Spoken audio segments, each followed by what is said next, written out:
यही हम में आपका स्वागत है। आज हम कर्नाटिक युद्ध जो तीनों हुआ, प्रथम द्वितीय तृतीय, ये पढ़ेंगे। तो चलिए कर्नाटिक युद्ध देखते हैं। प्रथम कर्नाटिक युद्ध क्यों हुआ था? प्रथम कर्नाटक युद्ध, प्रथम कर्नाटिक युद्ध हुआ था 1740 से 48। किसी किसी बुक में आपको मिल जाएगा 1746 से 48, ये हुआ था। प्रथम कर्नाटिक युद्ध हुआ क्यों था और किसके किसके बीच में हुआ था? तो पहला फ्रेंच, दूसरा इंग्लिश, इंग्लिश यानी ब्रिटिश। हुआ क्यों? यूरोप में 17वीं शताब्दी में फ्रेंच और इंग्लिश आपस में क्या करते थे? काफी लड़ते झगड़ते रहते हैं, फ्रेंच और इंग्लिश। और फ्रेंच इंग्लिश भारत में भी आ गए थे। 1668 में फ्रेंच ने अपनी पहली कंपनी कहां खोली थी? सूरत में। और इन दोनों के बीच में क्यों लड़ाई हुआ? व्यापार के लिए। फ्रेंच आए ही थे व्यापार करने के लिए। फ्रेंच और ब्रिटिशों में इसलिए झगड़ा हुआ था कि व्यापार पे एक अधिकार किसका हो जाएगा? हमारा। जब व्यापार पे एक अधिकार हो जाएगा तो व्यापार सब उन्हीं का होगा। फ्रेंच और ईस्ट इंडिया कंपनी आपस में क्या हो गया? व्यापार के लिए आपस में झगड़ा। और 17वीं शताब्दी में ऑस्ट्रिया के उत्तराधिकार के लिए ब्रिटेन का हरदम दिमाग ऑस्ट्रिया पर आता था कि ब्रिटेन का क्या होना कि उत्तराधिकारी क्या हो? हमारा हो, ब्रिटेन ऑस्ट्रिया पे। तो पहला कारण बना ऑस्ट्रिया का युद्ध, ऑस्ट्रिया का उत्तराधिकार, ऑस्ट्रिया का उत्तराधिकार, ये कारण बना। फ्रेंच सोचते थे हम करें और ब्रिटिश सोचते थे हम करें। तो पहला ये क्या होगा? ऑस्ट्रिया का उत्तराधिकार के लिए। तो जो फ्रेंच का गवर्नर था डुप्ले, जो फ्रेंच का गवर्नर था पुडुचेरी का, पुडुचेरी का गवर्नर था डुप्ले था, डुप्ले। और इंग्लिश की तरफ से यानी ब्रिटिश की तरफ से मोर्से थे, मोर्स थे, ये मद्रास के थे। यानी फ्रेंच कहां के गवर्नर थे? डुप्ले, पुडुचेरी के। और ये ब्रिटिश जो इंग्लिश थे ये कहां के थे? मद्रास के थे। कौन थे? मोर्स थे। तो जो युद्ध शुरू हुआ तो कर्नाटक के अंदर कौन कौन आता था? पुडुचेरी भी आते थे और मद्रास भी आता था। और कर्नाटक का उस टाइम नवाब कौन था? अनवरुद्दीन था। कर्नाटक का जो नवाब था वो कौन था? अनवरुद्दीन। तो अनवरुद्दीन से डुप्ले कहा कि इस युद्ध को क्या करना, यहां पे मत युद्ध होने दो, यहां पे युद्ध मत होने दो। और मोर्स भी बोल दिए कि हाँ युद्ध क्या होगा? नहीं होगा। ये डुप्ले फिर क्या किया ना, डुप्ले दिमाग लगा दिया, अपनी कूटनीतिक लगा दिया। डुप्ले कहा अनवरुद्दीन से ये युद्ध मद्रास को हम लड़ने दो, ये मद्रास अगर हम जीत जाएंगे तो तुमको क्या करेंगे? हम रिटर्न कर देंगे, यानी दे देंगे। युद्ध जैसे हुआ, मद्रास जैसे जीते, डुप्ले क्या किया? दिया ही नहीं। और मॉरिशस के गवर्नर थे, मॉरिशस के गवर्नर थे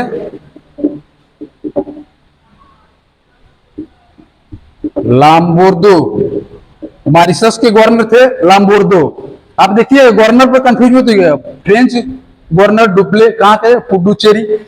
इंग्लिश गवर्नर कौन था? मोर्स थे, वो कहां के थे? मद्रास के थे। और ये मॉरिशस के जो गवर्नर थे लाम्बोर्दो, ये मॉरिशस के थे। 1742 में ये आए कौन? गवर्नर बन के डुप्ले। और ये पहले से थे ब्रिटिश गवर्नर मोर्सेस। जैसे युद्ध शुरू हुआ, डुप्ले इनको बोला, किसको? अनवरुद्दीन को, कि मद्रास जीत के हम क्या करेंगे? आपको रिटर्न कर देंगे। लेकिन अनवरुद्दीन क्या हुए? उनको उस पे डुप्ले पे विश्वास करके, और डुप्ले मद्रास को दिया ही नहीं, मद्रास अपने पास रख लिया। और मद्रास पे घेरा कौन डाला था? मॉरिशस की तरफ से लाम्बोर्दो। तो ब्रिटिश क्या हुए थे? हार गए मद्रास। तभी संधि क्या हुई थी?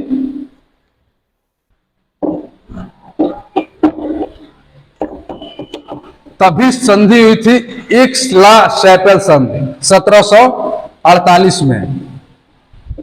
ये पूछता है एक्स ला शापेल संधि कब हुआ था? 1748 में। किसके किसके बीच में हुआ था? फ्रेंच और इंग्लिश के बीच में हुआ था। फ्रेंच और इंग्लिश बीच में।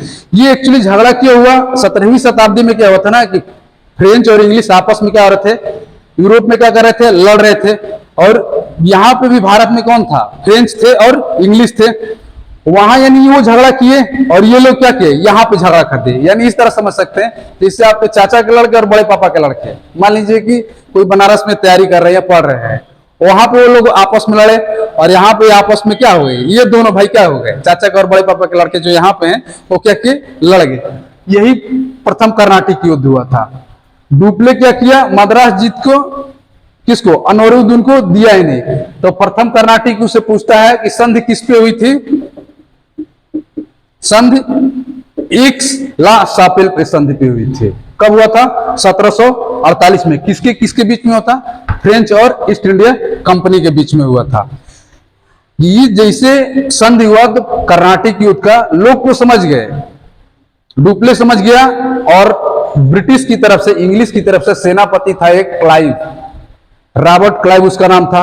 ये दोनों लोग समझ गए कि भारत के जो राजा है कमजोर है। वो जैसे ही समझे अपनी महत्वाकांक्षा, ये दोनों लोग डुप्ले और सेनापति कौन, रॉबर्ट क्लाइव, यानी साम्राज्य विस्तार की अपनी महत्वाकांक्षा क्या कर दिए, प्रथम कर्नाटिक युद्ध से बढ़ा दिए।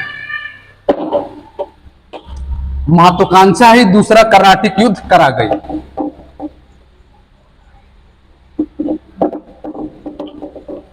अब पूछ देता है कि द्वितीय कर्नाटक युद्ध क्यों हुआ था, किसके किसके बीच में हुआ था, द्वितीय कर्नाटक युद्ध, द्वितीय कर्नाटक युद्ध। ये भी इस युद्ध में भी कई बुकों में आप देखेंगे, जैसे स्पेक्ट्रम में आप देखेंगे 1751 दिया है 55 तक, बीएल ग्रोवर में दिया है 1749 से 55 तक। तो इसमें युद्ध में कंफ्यूज मत होइएगा। आप देखिए उसमें प्रथम कर्नाटिक युद्ध में क्या हुआ था, जिस संधि पे, एक्सला सैपल संधि पे, कि डुप्ले और सेनापति रॉबर्ट क्लाइव दोनों लोग समझ के आ चुके थे यहाँ के जो राजा है क्या है, कमजोर हैं। और द्वितीय कर्नाटिक युद्ध में क्या हुआ कि यहाँ के जो राजा थे कर्नाटक के और हैदराबाद के, राजा बनने के लिए क्या कर दिए, आपस में क्या हो गए, झगड़ा कर लिए। और यही झगड़ा क्या हो गया, ये लोग सह कर गए। तो पूछ देता कि हैदराबाद में कौन था, हैदराबाद कर्नाटक, हैदराबाद में कौन था, नासिर जंग और मुजफ्फर जंग। हैदराबाद से नासिर जंग व मुजफ्फर जंग, ये दो लोग उत्तराधिकार के लिए लड़ गए। ये पूछ देता है ये किसके मतलब लड़के थे, तो आसफ जा मुल्ला के, निजाम थे हैदराबाद के, आसफ जा के लड़के थे। ये 1748 में जैसे मरे आसफ जा, 1748 में उत्तराधिकार का युद्ध शुरू। और सेम कंडीशन क्या हुआ था, यहाँ पे होगा कर्नाटिक में। और यहाँ पे उत्तराधिकार किसमें जो, अनवरुद्दीन और चंदा साहेब, अनवरुद्दीन और चंदा साहेब, अनवरुद्दीन व चंदा साहेब, इन दोनों लोगों के बीच में उत्तराधिकार। देखिए 1748 में क्या हुआ, इनके मरने के बाद नासिर जंग और मुजफ्फर जंग में क्या हुआ, उत्तराधिकार की लड़ाई शुरू। और अनवरुद्दीन और कर्नाटक में चंदा साहब के लिए उत्तराधिकार के लिए क्या हो गया, लड़ाई शुरू। यानी ब्रिटिश जो शांत बैठे थे और फ्रेंच कि अब झगड़ा नहीं करेंगे, वो इनडायरेक्टली क्या हो गए, द्वितीय कर्नाटिक युद्ध में इन्वॉल्व हो गए। फ्रेंच क्या किए कि अनवरुद्दीन को और नासिर जंग को अपने का साथ कर लिए। अनवरुद्दीन नहीं sorry English French British, English क्या किए, अनवरुद्दीन को, अनवरुद्दीन और नासिर जंग अपनी तरफ, और फ्रेंच क्या किए, मुजफ्फर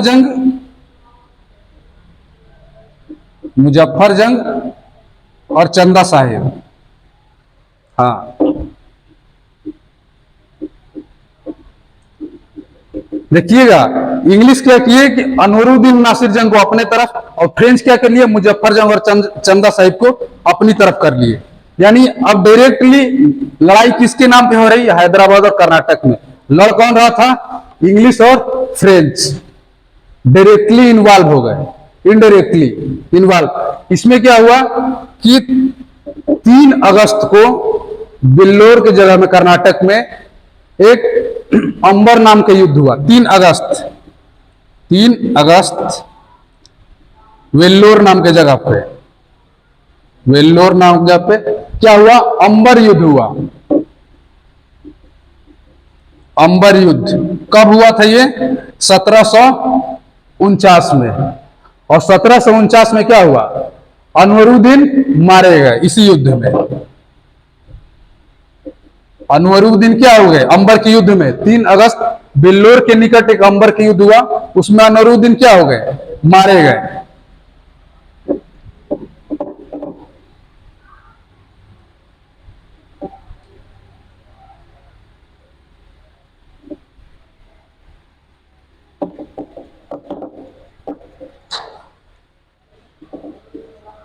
तीन अगस्त को क्या हुआ? अंबर के 1749 में अनवरुद्दीन मारे गए। 1750 में क्या हुआ ना कि जो नासिर जंग था ना, नासिर जंग, वो मुजफ्फर जंग को कैद कर लिया 1750 में।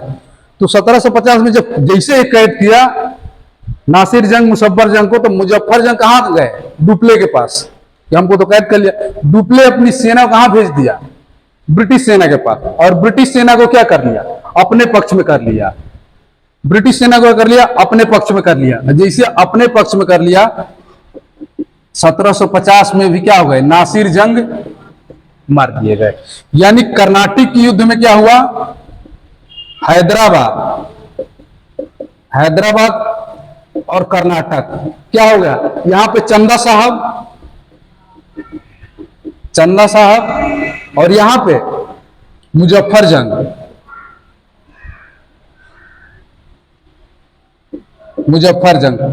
क्या बन गए? राजा। यानी दोनों कौन थे? ये डुप्ले के आदमी थे। पता है ना अभी डुप्ले किसके था? यानी डुप्ले के दोनों राजा किसके पास थे? दोनों राजा किसके? डुप्ले के। यानी अब जो काम होगा, अब किसका काम होगा? डुप्ले का काम होगा। लेकिन जैसे ये युद्ध अभी चल ही रहा था ना, डुप्ले को वापस बुला लिए। कौन? फ्रेंच ईस्ट इंडिया कंपनी के लोग। जैसे युद्ध अभी चल ही रहा था, ये 1753 में डुप्ले को वापस बुला लिए।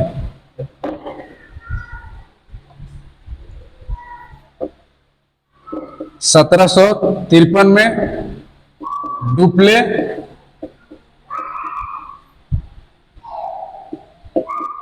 वापिस फ्रेंच बुला लिए। और यहीं से क्या होना कि फ्रेंच ईस्ट इंडिया कंपनी की क्या हो गई? शक्तियां क्या होने लगी? कमजोर होने लगी। जैसे डुप्ले 1753 में कहा गया? फ्रेंच। और वहीं से क्या हो गया कि फ्रेंच ईस्ट इंडिया कंपनी जो बढ़िया से अंग्रेजों से लड़ रही थी, उनकी शक्तियां क्या होने लगी? कमजोर होने लगी। और रॉबर्ट क्लाइव की जो शक्ति आई थी ना, वो क्या होने लगी? बढ़ने लगी। यानी कहने का मतलब एक प्लेयर जो रॉबर्ट डुप्ले खेल रहा था, उसको खेलने नहीं दिए। जिसे लोग बताते हैं कि 1796 में विनोद कांबली क्रिकेटर हैं और सचिन तेंदुलकर दोनों एक ही ग्रुप के थे, लेकिन दोनों उतने ही टैलेंटेड थे। जितना विनोद कांबली टैलेंटेड थे, उतना ही सचिन तेंदुलकर टैलेंटेड थे। विनोद कांबली के लोग बताते हैं कि 1996 में कलकत्ता में ईडन गार्डन मैच हो रहा था, तो वो लोग बोलते हैं कि विनोद कांबली शायद अगर वो मैच खेल गया होता तो वो मैच को क्या कर दिया होता? वो जिता दिया होता। बीच में ही विनोद कांबली को क्या करना पड़ा? वापस बुला लिया और भारत को क्या हो गया? मैच हार गया। सेम कंडीशन यही हुआ। 1753 में क्या हुआ?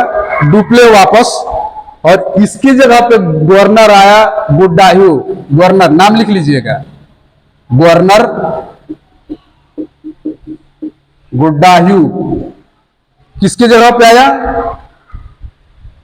डुप्ले के जगह पे आया। 1753 में क्या हुआ? डुप्ले को वापस बुला लिए थे और उसी के जगह पे गवर्नर आए गुड्डाह्यू।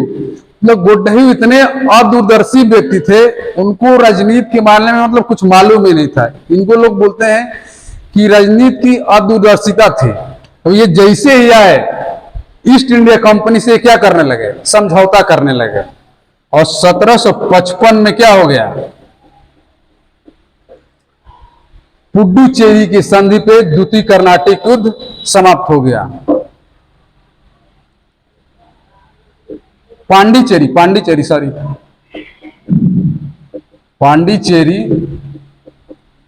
संधि पे, इस संधि में क्या था कि 1755 में कि दोनों जो शक्तियां हैं, फ्रेंच और ईस्ट इंडिया कंपनी, भारतीय मामले में, भारतीयों के आंतरिक मामले में क्या करेंगे, हस्तक्षेप नहीं करेंगे। यानी यहीं से क्या हो गया ना कि फ्रेंच ईस्ट इंडिया कंपनी की शक्तियां क्या हो गई, घटना शुरू हो गई। और ब्रिटिश जो ईस्ट इंडिया कंपनी है, रॉबर्ट क्लाइव की शक्तियां क्या होने लगी, बढ़ने लगी। तो 1700 पूछता है कि द्वितीय कर्नाटिक युद्ध किस संधि पे खत्म हुआ था, तो पौंडीचेरी की संधि पे। किसके किसके बीच हुआ था ये, फ्रेंच और इंग्लिश। और ये गवर्नर थे फ्रेंच की तरफ से गोड्डेहू। इनको लोग बोलते हैं राजनीतिक अदूरदर्शिता थी इनकी। राजनीति के बारे में जितना डुप्ले जानता था भारत को, उतना ये जानते नहीं थे। जैसे आए समझौता पे उतर गए। तो कारण क्या हुआ, पौंडीचेरी की संधि।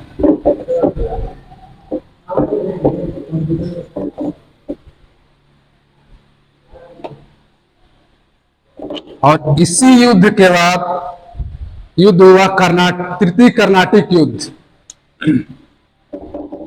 तृतीय कर्नाटिक युद्ध ये किसी किसी बुक में 1758 से मिलता है, 1758 से 63 तक। किसी किसी बुक में शायद 59 भी दिया है, 55 से 59 से दिया 63 तक। तो तृतीय कर्नाटिक युद्ध किसके किसके बीच में हुआ था, फ्रेंच और ईस्ट इंडिया कंपनी। और यहां पे गवर्नर फ्रेंच की तरफ से कौन आ गया था, काउंट डी लाली गवर्नर, काउंट डी लाली। और जो प्रथम कर्नाटिक युद्ध हुआ, क्यों हुआ प्रथम कर्नाटिक युद्ध, है कि 17वीं शताब्दी में फ्रेंच और ईस्ट इंडिया कंपनी क्या कर रहे थे, आपस में लड़ रहे थे। तो वही फ्रेंच ईस्ट इंडिया कंपनी और ईस्ट इंडिया कंपनी भारत में ही आपस में लड़ गए थे। और 1758 से 1763 में यूरोप में फिर क्या हुआ, सप्तवर्षीय युद्ध शुरू हो गया था। यूरोप में सप्तवर्षीय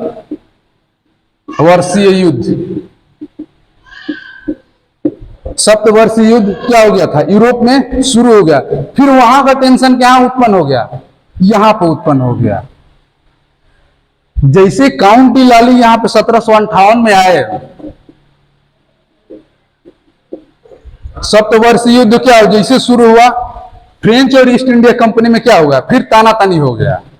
जो समझौता हुआ था दूसरा पौंडीचेरी की संधि पे, कि दूसरे फ्रेंच और ईस्ट इंडिया कंपनी भारत के आंतरिक मामलों में हस्तक्षेप नहीं करेंगे, सप्तवर्षीय युद्ध ने क्या करा दिया, फिर टेंशन करा दिया।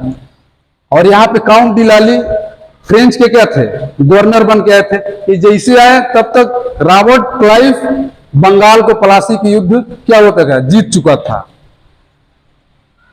तो फ्रेंच और ईस्ट इंडिया कंपनी में क्या हुआ, फिर युद्ध शुरू हो गया। जैसे युद्ध शुरू हुआ, ये क्या किया फ्रेंच वाले, रॉबर्ट काउंट डी लाली को बुलाए। काउंट डी लाली क्या किए, जैसे बंगाल की तरफ गए, बंगाल पे किसका शासन हो चुका था, ईस्ट इंडिया कंपनी का। ईस्ट इंडिया क्या की थी, 1757 में तब तक प्लासी का युद्ध जीत चुकी थी। अच्छा, बंगाल को लोग हरदम जीतना चाहते थे। बंगाल में क्या था ना, बंगाल उस टाइम इतना समृद्ध राज्य था कि बंगाल पे सभी लोग की नजर भागती थी। और तो ये क्या किए कि बंगाल में जो चंद्रनगर पे फ्रांसीसियों की वो टोली थी, छोटी सी बस्ती थी, चंद्रनगर कहां पे, बंगाल में। यहां पे क्या किए थे, ईस्ट इंडिया कंपनी के लोग क्या किए थे, रॉबर्ट क्लाइव क्या कहता तब तक कब्जा कर चुका था। और तीसरा कर्नाटिक युद्ध साफ कर दिया कि भारत पे अब राज कौन करेगा। तीसरा जो कर्नाटक युद्ध सीधा सीधा मैसेज था ब्रिटिश का, यानी ईस्ट इंडिया कंपनी का, कि भारत पे अगर राज करेगा तो ईस्ट इंडिया कंपनी के लोग करेंगे। तो 1763 में क्या हुआ? पेरिस की संधि हुई। 1763 में क्या हुआ? पेरिस की संधि। पेरिस की संधि। पेरिस की संधि में क्या हुआ? ईस्ट इंडिया कंपनी और फ्रेंच ईस्ट इंडिया कंपनी में एक संधि हुआ। संधि ये हुआ कि आपस के जो जीते हुए क्षेत्र हैं वो क्या कर लेंगे, आपस में एक दूसरे के क्या कर देंगे, दे देंगे। लेकिन ईस्ट इंडिया कंपनी ने क्या किया, यहाँ पे ईस्ट इंडिया कंपनी क्या होती थी, हावी हो चुकी थी, और फ्रेंच ईस्ट इंडिया कंपनी को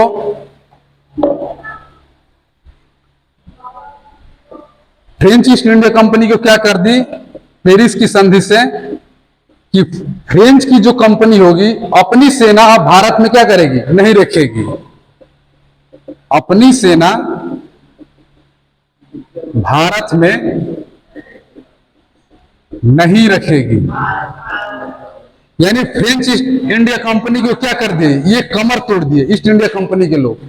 यानी जब अपनी सेना ही नहीं रहेगी तो फिर वो मालिक बन के हम करेंगे क्या? सीधा सी बात है कि जब हमारी सेना नहीं रहेगी तो करेंगे क्या? तो 1763 में क्या हुआ? पेरिस की संधि। जब तक काउंट डी लाली आए थे ना, तब तक रॉबर्ट क्लाइव बंगाल का गवर्नर बन चुका था और प्लासी का युद्ध क्या किया चुका था, जीत चुका था। और जो चंद्रनगर बस्ती थी वो फ्रेंच की, उसमें भी क्या कर चुका था, कब्जा कर चुका था। अब काउंट डी लाली के पास कोई ऑप्शन ही नहीं बचा था। तो वही तीसरी संधि कब हुई? 1763 में। किसके नाम पे हुई? पेरिस की संधि से। पेरिस की संधि में क्या कहा गया, कि साफ साफ कहा गया पेरिस की संधि में कि ब्रिटिश और फ्रेंच क्या करेंगे, अपनी जितनी हुई क्षेत्र हैं वो आपस में एक दूसरे को क्या कर देंगे, लौटा देंगे। लेकिन ईस्ट इंडिया कंपनी ने क्या किया कि वो सीधा सीधा कह दिए कि फ्रेंच की जो सेना है, अब सेना क्या करेंगे, भारत में अपनी सेना नहीं रखेंगे। तो वहीं से क्या हो गया, 1763 से फ्रेंच लोग क्या किए, ये व्यापार पे ही अपना पूरा ध्यान केंद्रित कर दिए। तो ये तीनों कर्नाटक युद्ध था। ये पूछता है तीनों कर्नाटक, प्रथम कर्नाटक युद्ध किसके संधि पे हुआ था, द्वितीय कर्नाटक किसके संधि पे हुआ था, तीसरी कर्नाटक युद्ध किसके संधि पे हुआ था। तो ये वीडियो आपको कैसा लगा आप लोग बताइएगा कमेंट करके। चैनल को सब्सक्राइब करिएगा। जय हिंद।